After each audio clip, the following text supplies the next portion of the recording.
وكفى وسلام على عباده الذين اصطفى أما بعد فأعوذ بالله من الشيطان الرجيم بسم الله الرحمن الرحيم إن الذين كفروا لن تغني عنهم أموالهم ولا أولادهم من الله شيئا وأولئك هم وقود النار. بزرگان محترم، یہ سورہ آل عمران کی 10ویں آیت ہے جس میں اللہ تعالیٰ کافروں سے کہہ رہا ہے. جہاں بھی کافر کا ذکر آتا ہے اس کے آگے اور پیچھے ایمان والوں کا تذکرہ ہوتا ہے. تو اس سے پہلے ایمان والوں کا راسخ فی العلم کا تذکرہ ہوا کہ جو علم میں رسوخ رکھتے ہیں، راسخ فی العلم ہے، وہ کہتے ہیں کہ آمنا بھی، ہم ایمان لے آئے.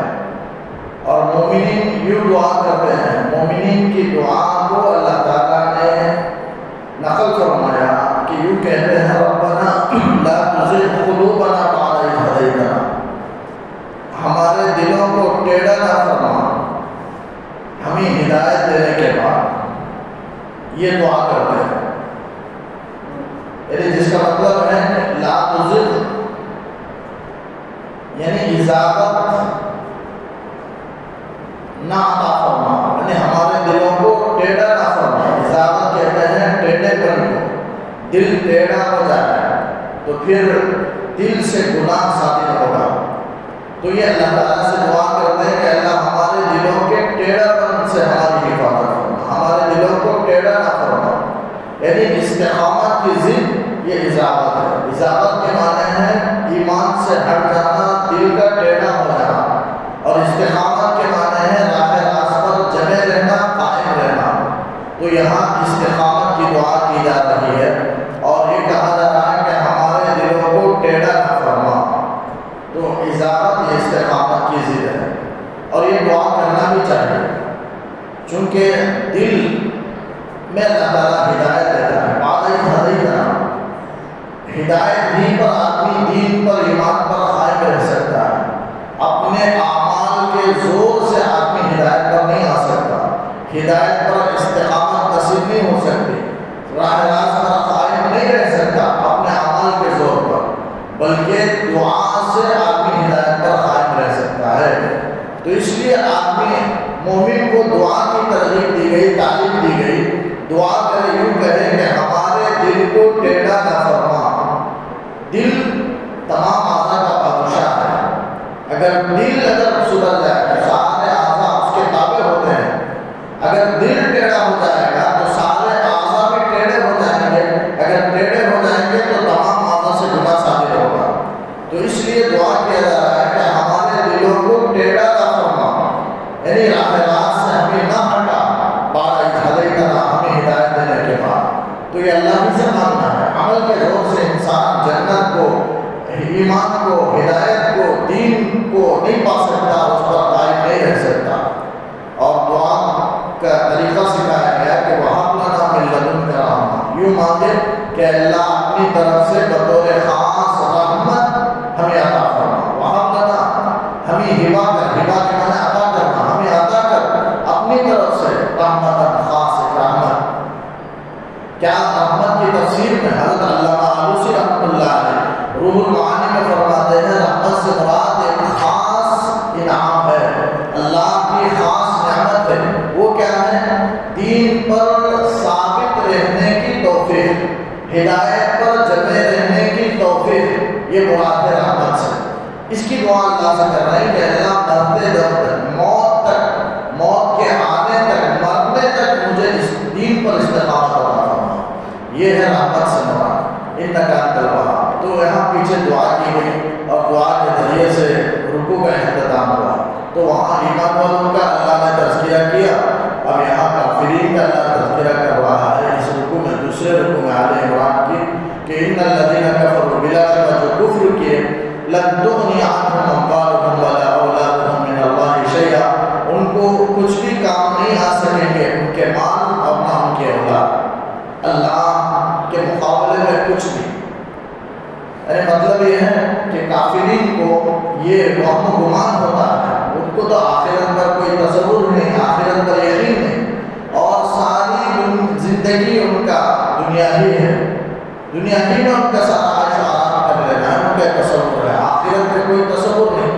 اب وہ سمجھتے ہیں کہ جس کے پاس مال اور اولاد ہوتا ہے اس کو کوئی چیز نقصان نہیں پہنچا سکتی۔ مال، چونکہ مال ان کے پاس موجود ہے اور اولاد ہے، یہ دو چیزیں ان کو بچا دیں گی، تو یہ ان مال اور اولاد پر پورا بھروسہ یقین ہے ان لوگوں کو۔ تو اللہ تعالیٰ نے کہا کہ جو کفر کی ہرگز ان کے مال اور ان کے اولاد اللہ کے مقابلے میں کچھ بھی کام نہیں دیں گے۔ لن دنیا، لن عربی گرامر میں ہرگز نہیں کے معنی آتا ہے، ہرگز کام نہیں دیں گے، یعنی ان کا جو تصور ہے، جو یقین ہے، بھروسہ ہے اپنے مال اولاد پر، کل قیامت کے دن جب جہنم میں ڈال کر کے اللہ کا عذاب دیا جائے گا تو اللہ کے عذاب کے مقابلے میں ان کے مال بھی کام نہیں آئیں گے، ان کے اولاد بھی کام نہیں آئیں گے، سب بے بس ہوں گے وہاں۔ مال بھی، ان کے اولاد بھی بے بس ہوں گے، بلکہ ان کے وہی اولاد جہنم میں ان کا ایندھن بنے گے۔ یعنی جلانے کی جو چیز ہے، لکڑی ہے، جو بھی چیزیں ہیں، وہ پتھر ہے، وہ ایندھن اسے کہا جاتا ہے، جس سے آگ کو بڑھایا جائے، تو وہی ان کے ایندھن بنے گے، ان کے مال ہی جہنم میں ان کے ایندھن بنے گے، ان کے اولاد بھی ان کے لیے ایندھن بنے گے، ہرگز بچا نہیں سکیں گے، الٹا وبال جان بنے گے، وبال عذاب بن جائیں گے۔ تو اللہ تعالیٰ کہتا ہے کہ ہرگز ان کے مال کام نہیں آئیں گے، ان کے اولاد میں اللہ کے عذاب کے مقابلے میں کچھ بھی۔ اولئک هم وقود النار، اور یہی وہ ہیں کہ جو آگ کے ایندھن ہوں گے، وقود ایندھن کو کہتے ہیں۔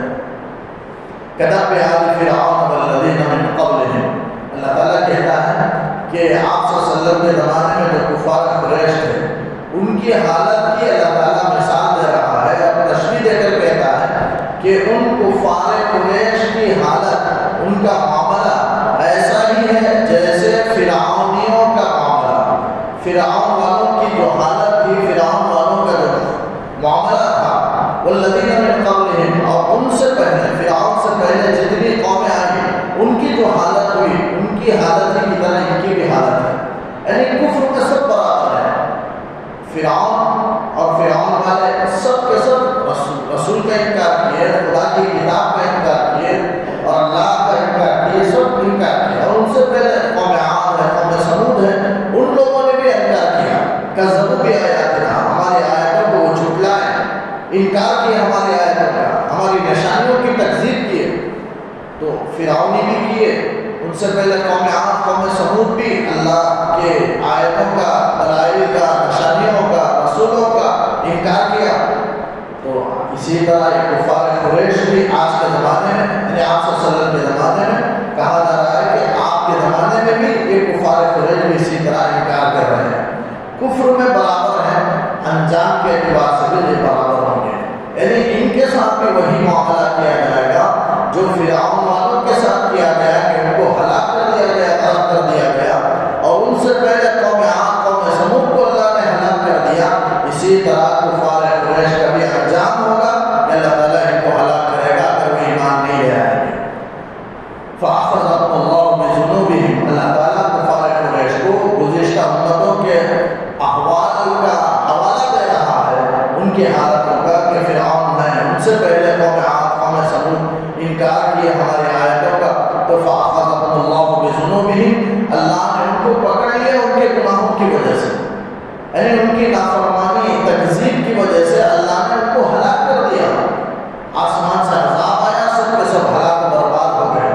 قوم عاد، قوم سمود، کئی وقت سورہ ہود کے اندر اللہ تعالیٰ نے واقعے کو بیان فرمایا تفصیل کے ساتھ، تو دوسری صورتوں میں پورے قوم عاد کے ساتھ، قوم سمود کے ساتھ اللہ تعالیٰ کا کیسا عذاب آیا،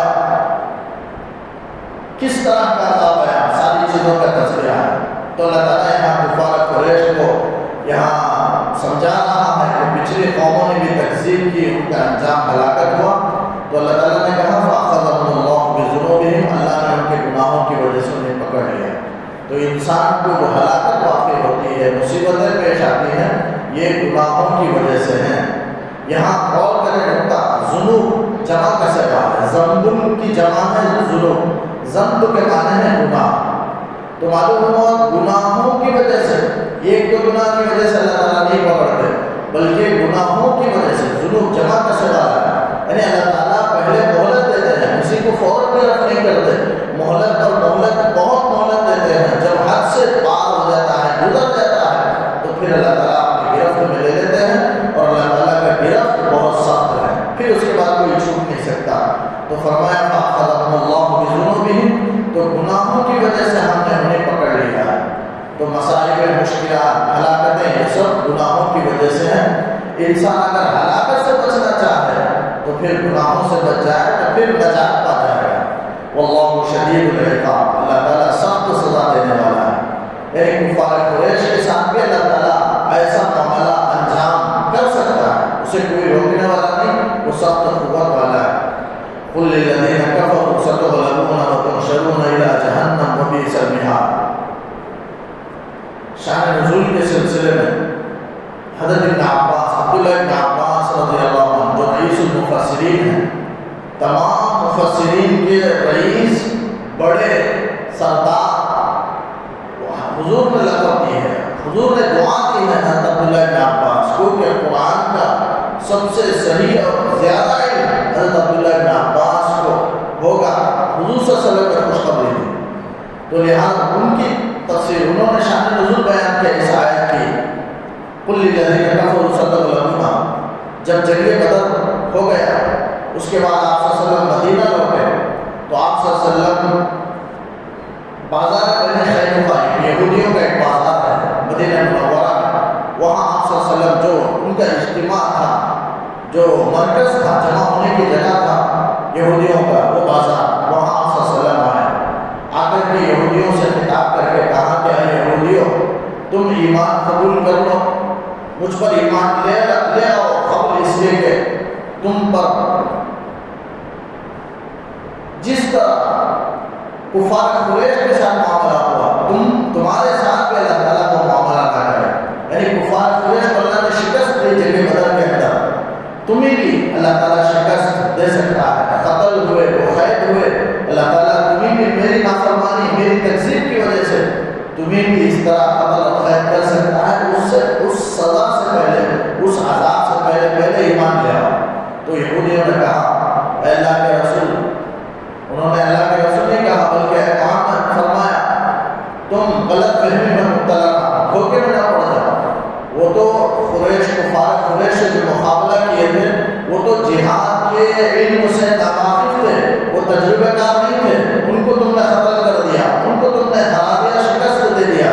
لیکن ہمارے ساتھ اگر مقابلہ ہوتا تو اس طرح نہیں ہوتا، ہم شکست نہیں کھاتے، ہم تو بڑی طاقت و قوت والے ہیں، لہٰذا تم سے زبردست مقابلہ کریں گے، لہٰذا دھوکے میں نہ پڑے رہو.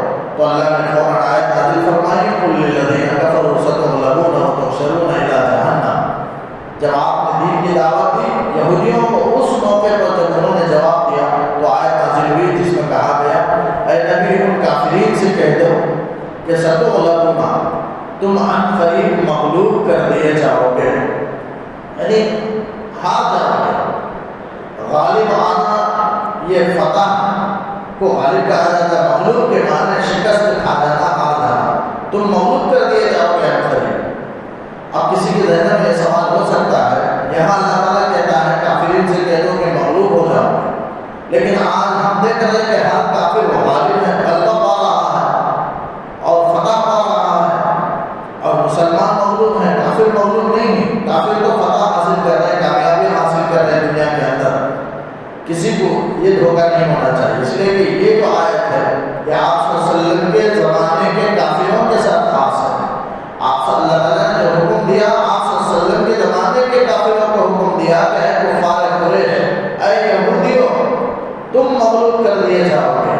لہذا یہ اس آیت کے مطابق آپ صلی اللہ علیہ وسلم کے زمانے میں جو کافر تھے، جو یہودی تھے، اللہ نے ان کو مغلوب کر دیا، شکست دے دیا.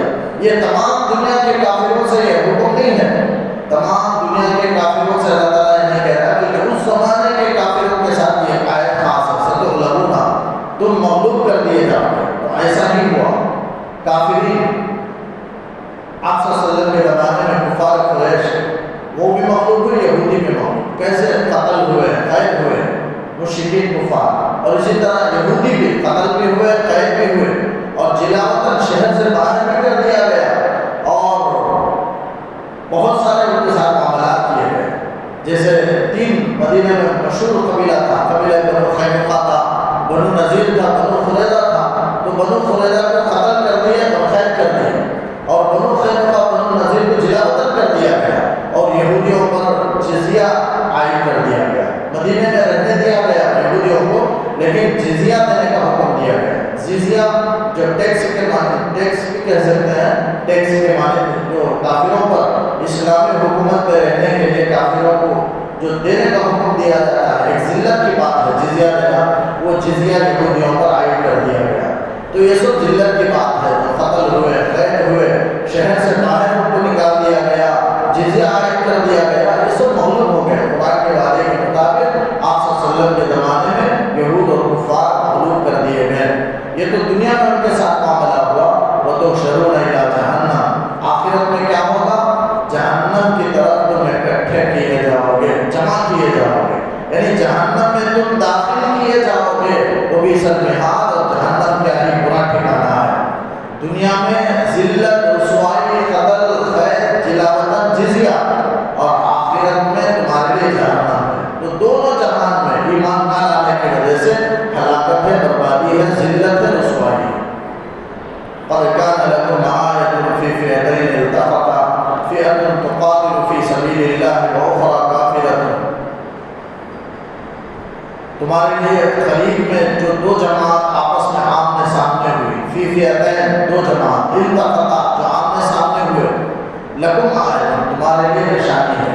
قد کان لکم، قریب میں جو ایک جنگ ہوئی آپ صلی اللہ علیہ وسلم کے زمانے میں، جو جنگ بدر کی طرف اشارہ ہے۔ اس آیت میں جنگ بدر کی کیفیت کو بیان کیا گیا اور کہا گیا کہ جنگ بدر کے اندر جو 2 جماعت آپس میں لڑ پڑے، انسانوں ہی کی جماعت تھی، لیکن ایک مومن کی جماعت، ایک یعنی رسول اللہ صلی اللہ علیہ وسلم کی جماعت ہے، وہ صحابہ کی جماعت ہے جو اللہ کے راستے میں لڑ رہی تھی۔ دوسری جماعت وہ کافروں کی جماعت تھی، کفار قریش کی جماعت تھی، جو شیطان کے رام میں لڑ رہی تھی اور اللہ کے ماننے والوں کو مٹانے کے لیے لڑ رہی تھی۔ یہ 2 جماعت تھی جس کا اللہ تعالیٰ نے تذکرہ کیا، وہ جنگ بدر ہے، اس کی طرف اشارہ ہے اس آیت میں۔ اللہ تعالیٰ یہودیوں سے کہتا ہے کہ ذرا عبرت حاصل کرو، جنگ بدر کے اندر کفار قریش ہزار تھے اور مسلمان 79 تھے اور 300 تھے، 1 گنا تھے اور 3 گنا کافر تھے، لیکن ایک کمزور چھوٹی جماعت کو اللہ نے فتح دے دیا، کامیابی دے دی۔ تو یہ کیسے ہوا؟ یہ اہل دانش کے لیے، اہل عقل کے لیے اس میں سبق ہے، اس میں عبرت ہے، اگر وہ سوچے اور کرے اور ایمان لے آئے۔ تو اسی کو اللہ تعالیٰ نے کہا کہ قریب میں تمہارے لیے ایک جو جنگ ہوئی نشانی ہے، 2 جماعت جو آپس میں آمنے سامنے ہوئے لڑے۔ 2 جماعت سے مراد ایک مسلمانوں کی جماعت ہے، وہ رسول اللہ صلی اللہ علیہ وسلم اور صحابہ کی جماعت مراد ہے، اور ایک جماعت ہے جو کفار قریش کی ہے، جس کا تذکرہ اللہ نے کیا، فئۃ، ایک جماعت، مومنۃ، وہ مومن جماعت تھی، تقاتل فی سبیل اللہ، جو اللہ کے راستے میں لڑ رہی تھی، اللہ کے دین کے لیے، اعلاء کلمت اللہ کے لیے، اللہ کی محبت میں لڑ رہے تھے اللہ کے راستے میں۔ اخریٰ کافرۃ، اور دوسری جو جماعت تھی وہ کافر کی جماعت تھی جو شیطان کے راستے میں لڑ رہی تھی۔ یرونہم مثلیہم رأی العین، وہ ان کو اپنے سے دگنا دیکھ رہے تھے۔ یہ کافر، یہ مسلمان کافروں کو اپنے سے دگنا دیکھ رہے تھے، یہی حقیقت ہے۔ مسلمان 313 تھے، ان کے پاس صرف 2 گھوڑے تھے، 6 زرہ تھا، 8 ہتھیار تلوار ان کے پاس موجود تھے، 70 اونٹ تھی، صرف مسلمانوں کے پاس اتنا ہے۔ اس کے مقابلے میں جو کفار قریش تھے 1000 کی تعداد میں تھے، اور ان کے پاس 700 اونٹیں تھی، 100 گھوڑے تھے، یہ سب ان کے پاس، اور سر سے لے کر پیر تک وہ لوہے میں ڈوبے ہوئے تھے، لوہا پہنے ہوئے تھے، لیکن مسلمانوں کے پاس کچھ بھی نہیں ہے، نہتے تھے، بالکل خالی تھے ساز و سامان سے۔ چند 2 گھوڑے تھے اور چند سواری تھے ان کے پاس، ہتھیار بھی بہت کم، زرہ بھی صرف 6 زرہ ان کے پاس موجود تھا۔ افراد 313 تھے کم و بیش، 300 سے کچھ زائد تھے، لکھا گیا 313 تھے، صحیح تعداد نہیں، آگے پیچھے بھی ہو سکتا ہے یا برابر بھی ہو سکتا ہے، بہرحال اس طرح یعنی کافر 3 گنا زیادہ تھا، اور ادھر بہت کمزور کم مقدار میں معمولی مقدار میں موجود تھے، اس کے باوجود اللہ نے مسلمانوں کو کامیابی دی۔ اب یہاں سوچنے کی بات ہے، اسی کو اللہ تعالیٰ کہتا ہے یرونہم مثلیہم رأی العین، رأی العین ظاہری آنکھوں سے اپنے سے دگنا دیکھ رہے تھے مسلمان کافروں، لیکن روایت میں آتا ہے دونوں جماعت اپنے مد مقابل کو، اپنے حریف کو دگنا ہی دیکھ رہے تھے، مسلمان کافروں کو دگنا دیکھ رہے تھے اور کافر مسلمانوں کو دگنا معلوم ہو رہے تھے، دونوں سامنے کی جماعت کو دیکھتے تو کثیر تعداد کو دیکھتے، بہت زیادہ افراد کو دیکھتے، اپنے سے دگنا دیکھتے۔ اللہ تعالیٰ نے ایسا معاملہ کیا، کیوں؟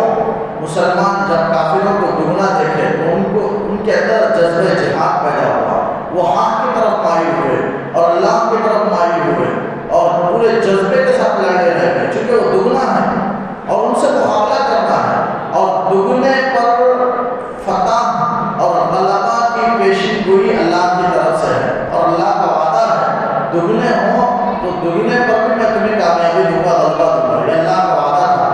جیسے 10ویں پارے کی آیت ہے اِن مِنکم مِئَۃٌ صابرۃ، اگر تم 100 ہو اور 100 جنگ کے میدان میں صبر کے ساتھ رہو تو یغلبوا مِئَتَین، 200 پر اللہ تمہیں غالب کر دے گا، تمہیں شکست فتح دے دے گا، غلبہ دے دے گا، کامیابی دے دے گا، یہ اللہ کا وعدہ ہے۔ قرآن میں 10ویں پارے میں سورہ انفال میں ہے، اس میں اللہ کا وعدے کو بیان کیا گیا ہے کہ جنگ کے میدان میں اگر تم 100 ہو اور 200 سے لڑ رہے ہو یا 1000 ہو 2000 سے لڑ رہے ہو، بہرحال آپ میں سے دگنے سے لڑ رہے ہو تو اللہ کا وعدہ تمہارے لیے یقینی ہے، غلبے کی اور فتح کی اللہ کی طرف سے وعدہ ہے۔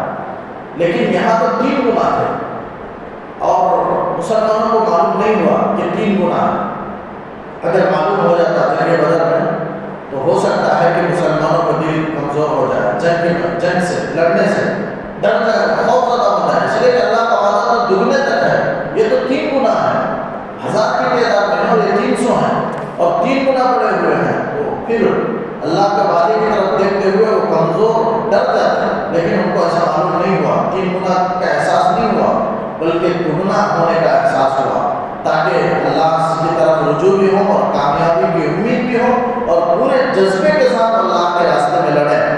اور ادھر کافر دیکھ رہے کہ مسلمان ان سے دگنے ہیں، ایسا لگ رہا حالانکہ 300 تھے لیکن 2000 معلوم ہو رہے تھے، یہی حالت یہی کیفیت تھی وہ میدان میں، اور کافر دل میں مسلمانوں سے مرعوب تھے، ڈر رہے تھے، خوف زدہ تھے کہ ہم تو یقیناً ہار جائیں گے۔ اسی طرح ہوا کہ وہ ہار میں شکست کھا گئے اور مسلمانوں کو اللہ نے غلبہ دے دیا۔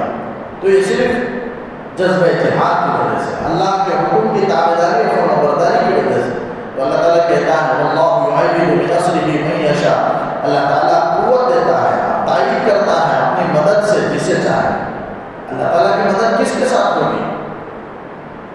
اپنے ماننے والوں کے ساتھ ہوگی، حق والوں کے ساتھ ہوگی۔ لیکن ایک مرتبہ جنگ احد میں کافر جیت گئے تو اس کا مطلب ہوا کہ اللہ کی تائید ان کے ساتھ، بہرحال کوئی مقصد کوئی حکمت ہو سکتا ہے، اور اس میں رسول اللہ صلی اللہ علیہ وسلم کی ایک اجتہادی خطا ہو گئی صحابہ کرام سے، جس کی وجہ سے شکست مل گئی، ورنہ اس میں بھی کامیابی مل سکتی تھی۔ لیکن جب تک اللہ اور اس کے رسول کی اطاعت کرے تب تک حق کے ساتھ اللہ کی مدد موجود رہے گی۔ تو اللہ تعالیٰ کی تائید حق والوں کے ساتھ ہوتی ہے، تو اللہ تعالیٰ کہتا ہے جس کے ساتھ چاہے اللہ تعالیٰ اپنی نصرت سے وہ تائید کر سکتا ہے۔ واللہ یؤید بنصرہ من یشاء ان فی ذلک لعبرۃ لأولی الابصار، اس میں اہل دانش کے لیے، اہل بصیرت بصارت کے لیے عبرت ہے۔ تو اللہ تعالیٰ نے فرمایا کیسے عبرت ہے، کیسے سبق ہے؟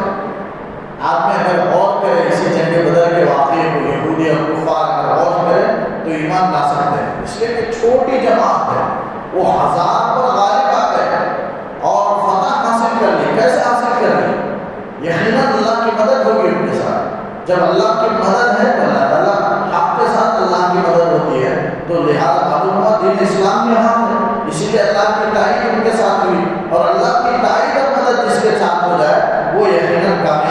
رہیں گے، فتح حاصل کر کے رہیں گے۔ تو اس طرح اہل دانش کے لیے عبرت ہے، سبق ہے۔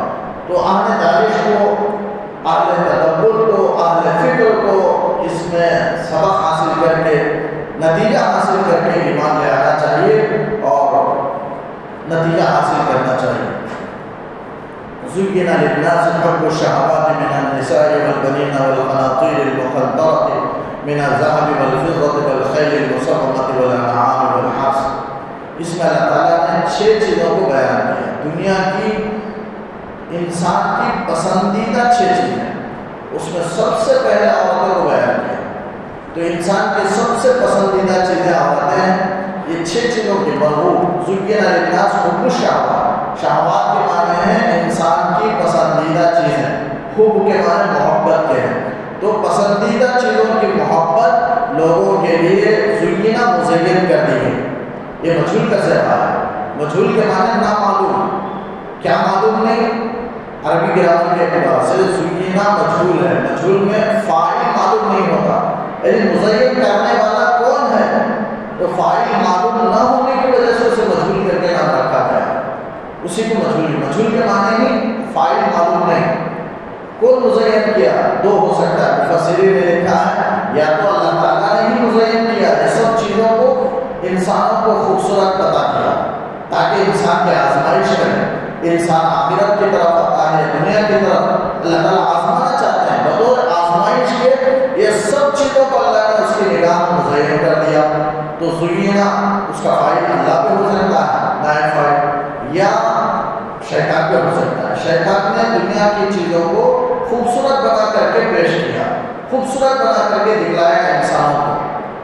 تو زُيِّنَ لِلنَّاسِ 2 بھی مراد ہو سکتا ہے، لیکن صحیح ہے کہ اللہ ہی نے مزین کر دیا، اللہ ہی نے لوگوں کی نگاہ میں ان چیزوں کو خوبصورت بنا دیا تاکہ انسان کی آزمائش کرے۔ زُيِّنَ لِلنَّاسِ حُبُّ الشَّهَوَاتِ، اب وہ کیا چیزیں ہیں؟ مرغوب بات کیا ہے، پسندیدہ چیزیں کیا ہیں، اسے بیان کیا۔ من بیانیہ ہے، یعنی وہ چیزیں کیا ہیں؟ حب الشہوات، فرمایا النساء، عورتیں ہیں۔ ایک چیز ہے والبنین، اور بیٹے ہیں، اولاد نہیں، اولاد بیٹے اور بیٹی دونوں کو اولاد کہتے ہیں، لیکن یہاں اولاد مراد نہیں بلکہ بنین، بیٹے مراد ہیں۔ انسان بیٹے سے فخر حاصل کر رہا ہے، تو اس لیے اللہ تعالیٰ نے بطور خاص اس کا ذکر فرمایا۔ تو عورتیں ہیں اور بیٹے ہیں۔ والقناطیر المقنطرۃ من الذهب والفضہ، ذهب سونے کو کہتے ہیں، فضہ چاندی کو کہتے ہیں۔ سونے چاندی کے جمع کیے ہوئے ڈھیر، لگائے گئے ڈھیر۔ والخیل، 3 چیزیں ہوئی، 4تھی چیز والخیل المسومہ، نشان لگائے ہوئے گھوڑے۔ اس زمانے میں بہت عمدہ اور قیمتی گھوڑے شمار کیے جاتے تھے، جو عمدہ گھوڑے ہوتے جسے ریس کے لیے لایا جاتا، اس میں نمبر لگتے۔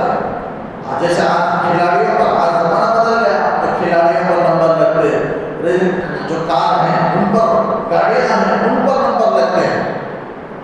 جیسے کرکٹ کھلاڑیوں کے پیٹ میں ہم نے دیکھا ہوگا نمبر اس میں بھی لگے ہوئے ہیں، تو یہ اسی طرح اس زمانے میں نمبر لگے ہوتے تھے گھوڑے پر جو عمدہ ہونے پر دلالت کرتے تھے۔ والخیل المسومہ، نشان لگائے ہوئے گھوڑے۔ والانعام، اور چوپائے، اونٹ، گائے، بھینس، بکری، یہ سب، والحرث، اور کھیتیاں، یہ سب انسان کے پاس مزین ہے۔ آپ ہم سمجھیں گے ہمارے پاس بکری کوئی مزین نہیں ہے، تو بکری پالنے والوں کے لیے بکری بہت قیمتی دولت ہے، اونٹ پالنے والوں کے لیے اونٹ ان کے پاس قیمتی دولت ہے، گائے پالنے والوں کے لیے گائے ان کے پاس پورا سرمایہ ہے، قیمتی چیز ہے، بھینس پالنے والوں کے لیے بھینس ان کے لیے قیمتی سرمایہ ہے، چیز ہے، یہ ان کے لیے مزین کر دی ہے، جانور پالنے والوں کے لیے۔ اور کسان کے لیے کھیتی مزین کر دی ہے۔ ہمارے لیے بینک بیلنس، روپیہ پیسہ، مال و دولت، سونا چاندی، یہ ہمارے لیے مزین کر دی ہے۔ بیٹے ہیں اور عورتیں، یہ سب مزین کر دی گئی ہیں۔ تو سب کے لیے نہیں کہا ہے، بلکہ جو جانور پالتے ہیں ان کے لیے وہ انعام، چوپائے، ان کے پاس مزین کر دیے ہیں، وہ خوبصورت دکھائی دیتے ہیں، جتنا اچھا دودھ دیتے ہیں، جتنا ان سے مال و دولت حاصل ہوتا ہے، خوش ہو رہے ہیں، نسل بڑھ رہا ہے، دودھ دے رہے ہیں، اور خوب کھاتے پیتے ہیں، اچھا خوب پھلتے ہیں، اور اس سے چیزیں بھی انسان کو پہنچتی ہیں، تو انسان پالنے والا تو خوش ہوتا ہے۔ اور کھیتیاں لہاتی ہوں، خوب پھل دینے والے ہوں، تو پھر اس سے بھی کسان بہت خوش ہوتا ہے اس سے۔ تو یہ سب ان کی نگاہ میں مزین کر دی گئی۔ تو یہ 6 چیزوں کا یہی نہیں، اس کے علاوہ اور بھی بہت ساری چیزیں ہیں، لیکن اللہ تعالیٰ نے بڑے بڑے 6 چیزوں کا اللہ نے تذکرہ فرمایا کہ یہ چیزیں انسان کے پاس مزین کر دی گئی ہیں، لیکن یہ سب دیر پا فائدہ حاصل کرنے کی چیزیں نہیں ہیں، بلکہ وقتی فائدہ حاصل کرنے کی چیزیں ہیں، عارضی چیزیں ہیں، دنیا سے انسان سے چھوٹ جانے والی چیزیں ہیں۔ یہ فائدہ ان سے امید لگانے کے قابل نہیں، یہ دائمی فائدہ حاصل کرنے کے قابل نہیں۔ اسی کو آگے اللہ نے فرمایا ذالک متاع الحیات الدنیا، یعنی اللہ تعالیٰ ایک بیان کر کے کہتا ہے کہ انسان دنیا ہی کی زندگی کو، اس کی زیب و زینت کو آدمی سب کچھ نہ سمجھنے لگے، بلکہ یہ سب تھوڑی عارضی فائدہ اٹھانے کی چیز ہے۔ اصل فائدہ اٹھانے کی چیز آخرت ہے، آخرت کی دائمی نعمتیں ہیں۔ ذالک متاع الحیات الدنیا، یہ دنیاوی زندگی کے استعمالی سامان ہیں، استعمال کی چیزیں ہیں، فائدہ اٹھانے کی چیزیں ہیں۔ متاع کہتے ہیں عربی میں ایسی چیز کو کہ انسان فائدہ اٹھائے پھر اسے پھینک دے، جیسے نیپکن، دست پاک بھی اسے فارسی میں کہتے ہیں، نئی مثال ہے، جسے ٹیشو پیپر کہتے ہیں، ڈبہ سے نکالتے ہیں اور ہاتھ کی چکنائی کو پوچھتے ہیں اور پوچھ کر کے ردی کے ٹوکری میں ڈال دیتے ہیں، اس کی کوئی حیثیت، اسی طرح اتنی ہی حیثیت دنیا کی ہے، ایک نہ ایک دن وہ ہاتھ سے صاف ہو جانے والی، چھوٹ جانے والی ہے۔ یہ نہیں متاع کو سمجھنے کے لیے ایک مثال ہے، اور ایک مثال کالی کپڑا جسے ہم کہتے ہیں، اسے صافی بھی کہتے ہیں فارسی میں، اور اردو میں ہم اسے موٹی زبان میں کالی کپڑا کہتے ہیں۔ عورتیں دیگ چولہے پر پکڑنے کے لیے ایک کپڑا رکھتے ہیں جو کالا ہو جاتا ہے، چکنا ہو جاتا ہے، چند دنوں کے بعد اسے پھینک دیا جاتا ہے، پھر دوسرا کپڑا اٹھا کر لے لیا جاتا ہے۔ تو یہ جو کپڑا ہے اٹھانے کے لیے، یہ متاع ہے، یعنی عارضی فائدہ اٹھانے کی چیز ہے، پھر اس کے بعد اسے ڈال دینا، پھینک دینا، اسے حقیقت میں متاع کہتے ہیں۔ اللہ تعالیٰ یہ عورتیں، بنی بیٹے، سونے چاندی کے ڈھیر، یہ نشان لگائے ہوئے گھوڑے، یہ مویشیاں، یہ کھیتیاں، یہ سب اللہ تعالیٰ کہتا ہے دنیا کی زندگی کی متاع ہے، تھوڑی عارضی وقتی فائدہ اٹھانے کی چیز ہے، دیر پا نعمت ہے تو آخرت ہی کی ہے۔ واللہ عندہ حسن المآب، فرمایا اللہ کے پاس حسن المآب ہے، بہترین ٹھکانہ ہے۔ حسن المآب کی تفسیر مفسرین نے جنت سے کی ہے، تو جنت اللہ کے یہاں پہنچنے کے بعد، اللہ کے پاس کا مطلب انسان اللہ کے یہاں آخرت میں پہنچنے کے بعد بہترین ٹھکانہ وہ جنت ہے، وہ دیر پا ہے، وہ فائدہ اٹھانے کے قابل ہے، وہ دائمی ہے، وہاں کی نعمت ہے۔ قل أنبئكم بخير من ذلكم للذين اتقوا، تو ذالک متاع الحیات الدنیا میں اللہ تعالیٰ نے یہ دنیا کی زندگی کو عارضی بتایا ہے اور فنا ہونے والی، ختم ہونے والی چیزیں بیان کی ہیں۔ دنیا ہی نہیں، دنیا کی ساری چیزیں بھی استعمالی چیزیں ہیں اور تھوڑی فائدہ اٹھانے کی چیزیں ہیں۔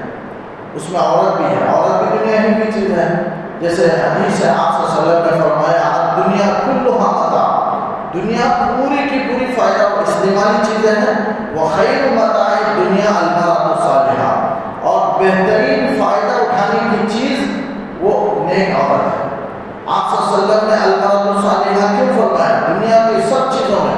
اس لیے کہ نیک عورت سے خیر کثیر وجود میں آتی ہے، اسی لیے آپ نے شادی کے موقع پر نیک عورت کو ترجیح دینے کا حکم دیا۔ آپ نے فرمایا تنکح المرأۃ لأربع، 4 چیزوں کی وجہ سے عورت سے نکاح کیا جاتا ہے، لمالہا، مال کی وجہ سے، ولی جمالہا، خوبصورتی کی وجہ سے، ولی حسبہا، حسب و نسب و خاندان کی وجہ سے، ولی دینہا، دین کی وجہ سے۔ یہ بعض مال کو دیکھتے ہیں، بعض خاندان کو دیکھتے ہیں، بعض دینداری کو دیکھتے ہیں، تو آپ نے فرمایا کہ ان 4 چیزوں کی وجہ سے بعض خوبصورتی کو دیکھتے ہیں، تو ان 4 شادی کرنے کے، عورت کو پسند کرنے کی 4 ہی چیزیں ہیں، ان کی وجہ سے نکاح کیا جاتا ہے۔ آپ نے فرمایا فاظفر بذات الدین تربت یداک، تو دین والی کو ترجیح دے۔ آپ صلی اللہ علیہ وسلم نے حکم دیا، اپنے امت کو تعلیم دی، اس لیے کہ کیوں حکم دیا ہے کہ عورت کو اختیار کرنے کا کیوں حکم دیا؟ اس لیے کہ اس سے خیر کثیر وجود میں آتی ہے۔ تو آپ نے فرمایا دنیا کے بہترین متاع جو ہے وہ المرأۃ الصالحہ ہے، یعنی دنیا کی ساری چیزوں سے اتنا نفع انسان کو نہیں پہنچ سکتا جتنا نفع نیک عورت سے ساری دنیا کو پہنچ سکتا ہے. اسی لیے آپ نے فرمایا المرأۃ صالحہ. ایک آیت کہہ کر کے اپنی بات کو روکتا ہوں. اللہ تعالیٰ سے دعا ہے کہ اللہ تعالیٰ کہیں بھی سنی باتوں پر کہیں نہ سننے سے عمل